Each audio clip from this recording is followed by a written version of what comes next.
اعوذ باللہ من الشیطان الرجیم، بسم اللہ الرحمن الرحیم۔ الحمد للہ رب العالمین، والصلاة والسلام علی سید المرسلین و خاتم النبیین، اما بعد۔ صحیح بخاری، باب کتاب المغازی، حدیث نمبر 4280، اردو ترجمہ۔ فتح مکے کے دن نبی کریم صلی اللہ علیہ وسلم نے جھنڈا کہاں گاڑا تھا؟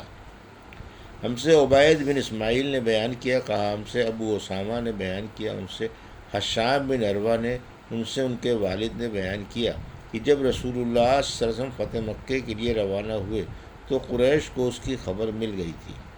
چنانچہ ابو سفیان بن حرب، حکیم بن حزام اور بدیر بن ورقہ نبی کریم صلی اللہ علیہ وسلم کے بارے میں معلومات کے لیے مکے سے نکلے۔ یہ لوگ چلتے چلتے مقام مرا زہران پر پہنچے۔ جب پہنچے تو انہیں جگہ جگہ آگ جلتی ہوئی دکھائی دی۔ ایسا معلوم ہوتا تھا کہ مقام عرفان کی آگ ہے۔ جو ابو سفیان نے کہا آگ ہے۔ ابو سفیان نے کہا کہ یہ آگ کیسی ہے؟ یہ تو عرفات کی آگ کی طرح دکھائی دیتی ہے۔ اس پر بدیل بن ورقہ نے کہا کہ یہ بنی عمرو یعنی قبا کے قبیلے کی آگ ہے۔ ابو سفیان نے کہا کہ بنی عمرو کی تعداد اس سے بہت کم ہے۔ اتنے میں حضور صلی اللہ علیہ وسلم کے محافظ دستے نے انہیں دیکھ لیا اور ان کو پکڑ کر آن رسول اللہ علیہ وسلم کی خدمت میں لائے۔ پھر ابو سفیان رضی اللہ عنہ نے اسلام قبول کیا۔ اس کے بعد جب آن رسول اللہ علیہ وسلم آگے مکے کی طرف بڑھے تو عباس رضی اللہ عنہ نے فرمایا کہ ابو سفیان کو ایسی جگہ پر روکے رکھو جہاں گھوڑوں کا جاتے وقت ہجوم ہو تاکہ وہ مسلمانوں کی فوجی قوت کو دیکھ لیں۔ چنانچہ عباس رضی اللہ عنہ نے انہیں ایسے ہی مقام پر روک کر کھڑے ہو گئے اور حضور اکرم صلی اللہ علیہ وسلم کے ساتھ قبائل کے دستے ایک ایک کر کے ابو سفیان رضی اللہ عنہ کے سامنے سے گزرنے لگے۔ ایک دستہ گزرا تو انہوں نے پوچھا، عباس یہ کون ہے؟ انہوں نے بتایا کہ یہ قبیلہ غفار ہے۔ ابو سفیان نے کہا کہ مجھے غفار سے کیا سروکار؟ پھر قبیلہ جہینہ گزرا تو ان کے متعلق بھی انہوں نے یہی کہا۔ قبیلہ سلیم گزرا تو ان کے متعلق بھی یہی کہا۔ آخر ایک دستہ سامنے آیا، اس جیسا فوجی دستہ اس نے نہیں دیکھا تھا۔ ابو سفیان نے پوچھا یہ کون لوگ ہیں؟ عباس نے فرق نے کہا کہ یہ انصار کا دستہ ہے۔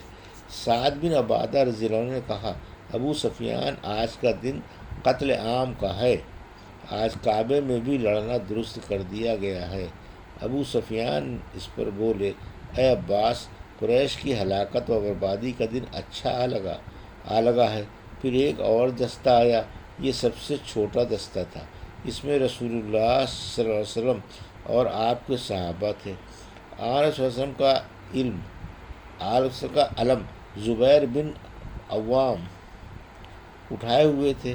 جب حضور صلی اللہ علیہ وسلم ابو سفیان کے قریب سے گزرے تو انہوں نے کہا، آپ کو معلوم نہیں سعد بن عبادہ کیا کہہ گئے ہیں؟ حضور صلی اللہ علیہ وسلم نے دریافت فرمایا کہ انہوں نے کیا کہا ہے؟ تو ابو سفیان نے بتایا کہ یہ کہہ گئے ہیں کہ آپ قریش کا کام تمام کر دیں گے، سب کو قتل کر ڈالیں گے۔ حضور صلی اللہ علیہ وسلم نے فرمایا کہ سعد آج کعبے کو غلاف پہنایا جائے گا۔ عروہ نے بیان کیا، پھر حضور صلی اللہ علیہ وسلم نے حکم دیا کہ آپ کا علم مقام حجون میں گاڑ دیا جائے۔ عروہ نے بیان کیا اور مجھے نافع بن جبیر بن معتم نے خبر دی، کہا کہ میں نے عباس رضی اللہ عنہ سنا، انہوں نے زبیر بن عوام رضی اللہ عنہ سے کہا فتح مکے کے بعد کہ حضور صلی اللہ علیہ وسلم نے ان کو یہیں جھنڈا گاڑنے کے لیے حکم فرمایا تھا۔ راوی نے بیان کیا کہ اس دن حضور صلی اللہ علیہ وسلم نے خالد بن ولید کو حکم دیا تھا کہ مکے کے بالائی علاقے قدا کی طرف سے داخل ہوں، اور خود حضور اکرم صلی اللہ علیہ وسلم قدا کے نشیب علاقے کی طرف سے داخل ہوئے۔ اس دن خالد رضی اللہ عنہ کے دستے کے 2 صحابی حبیش بن اشار اور کرز بن جابر فہری شہید ہوئے تھے۔ حدیث نمبر 4281، اردو ترجمہ۔ ہم سے ابو الولید نے بیان کیا، کہا ہم سے شعبہ نے بیان کیا، ان سے معاویہ بن قرہ نے بیان کیا، انہوں نے عبداللہ بن مغفل رضی اللہ عنہ سے سنا، انہوں نے بیان کیا کہ میں نے دیکھا کہ رسول اللہ صلی اللہ علیہ وسلم فتح مکے کے موقع پر اپنے اونٹ پر سوار ہیں اور خوش حانی کے ساتھ سورہ فتح کی تلاوت فرما رہے ہیں۔ معاویہ بن قرہ رضی اللہ عنہ نے کہا کہ اگر اس کا خطرہ نہ ہوتا کہ لوگ مجھے گھیر لیں گے تو میں بھی اس طرح تلاوت کر کے دکھاتا جیسے عبداللہ بن مغفل رضی اللہ عنہ نے پڑھ کر سنایا تھا۔ حدیث نمبر 4282، اردو ترجمہ۔ ہم سے سلیمان بن عبد الرحمن نے بیان کیا، کہا ہم سے سعد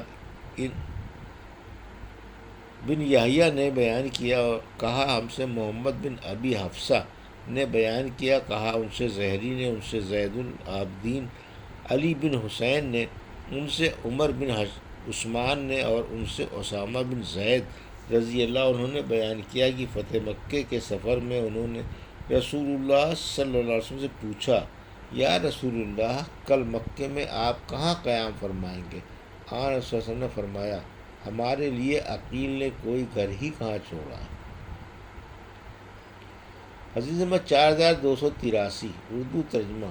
پھر حضور صلی اللہ علیہ وسلم نے فرمایا کہ مومن کافر کا وارث نہیں ہو سکتا اور نہ کافر مومن کا وارث ہو سکتا۔ زہری سے پوچھا گیا کہ پھر ابو طالب کی وراثت کسے ملی تھی؟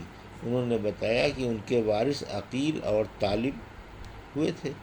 معمر نے زہری سے اسامہ کا سوال یوں نقل کیا ہے کہ آپ اپنے حج کے دوران کہاں قیام فرمائیں گے، اور یونس نے اپنی روایت میں نہ حج کا ذکر کیا ہے اور نہ فتح مکے کا۔ حدیث نمبر 4284، اردو ترجمہ۔ ہم سے ابو الیمان نے بیان کیا، انہوں نے کہا ہم سے شعیب نے بیان کیا، انہوں نے کہا ہم سے ابو زناد نے بیان کیا، ان سے عبد الرحمن نے اور ان سے ابو ہریرہ رضی اللہ عنہ نے بیان کیا کہ نبی کریم صلی اللہ علیہ وسلم نے فرمایا، انشاءاللہ ہماری قیام گاہ اگر اللہ تعالیٰ نے فتح عنایت فرمائی تو خیف بنی کنانہ میں ہوگی، جہاں قریش نے کفر کی حمایت کے لیے قسم کھائی تھی۔ حدیث نمبر 4285، اردو ترجمہ۔ ہم سے موسیٰ بن اسماعیل نے بیان کیا، انہوں نے کہا ہم سے ابراہیم بن سعد نے بیان کیا، انہوں نے کہا ہم کو ابن شہاب نے خبر دی، انہیں ابو سلمہ نے اور ان سے ابو ہریرہ رضی اللہ عنہ نے بیان کیا کہ رسول اللہ صلی اللہ علیہ وسلم نے جب حنین کا ارادہ کیا تو فرمایا، انشاءاللہ کل ہمارا قیام خیف بنی کنانہ میں ہوگا، جہاں قریش نے کفر کے لیے قسم کھائی تھی۔ حدیث نمبر 4286، اردو ترجمہ۔ ہم سے یحییٰ بن قزع نے بیان کیا، کہا ہم سے مالک نے بیان کیا، ان سے ابن شہاب نے اور ان سے سیدنا انس بن مالک رضی اللہ عنہ نے بیان کیا کہ فتح مکے کے موقع پر جب نبی کریم صلی اللہ علیہ وسلم مکے میں داخل ہوئے تو سر مبارک پر خرد تھی، آپ نے اسے اتارا ہی تھا کہ ایک صحابی نے آ کر عرض کیا کہ ابن حضر کعبے کے پردے سے چمٹا ہوا ہے۔ حضور صلی اللہ علیہ وسلم نے فرمایا کہ اسے وہیں قتل کر دو۔ امام مالک رحمۃ اللہ نے کہا، جیسا کہ ہم سمجھتے ہیں آگے اللہ جانے۔ نبی کریم صلی اللہ علیہ وسلم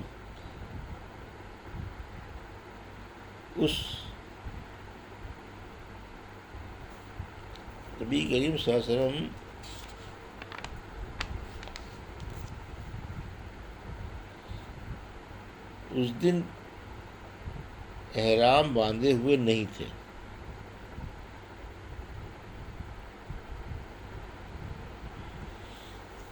یہ تھی صحیح بخاری باب کتاب المغازی کی حدیث نمبر 4280 سے 4286 کا اردو ترجمہ جو ابھی آپ نے سماعت فرمایا۔ اللہ سے دعا ہے کہ اللہ ہمیں ان حدیثوں کی صحیح سمجھ کے ساتھ عمل کرنے کی توفیق عطا فرما۔ آمین یا رب العالمین۔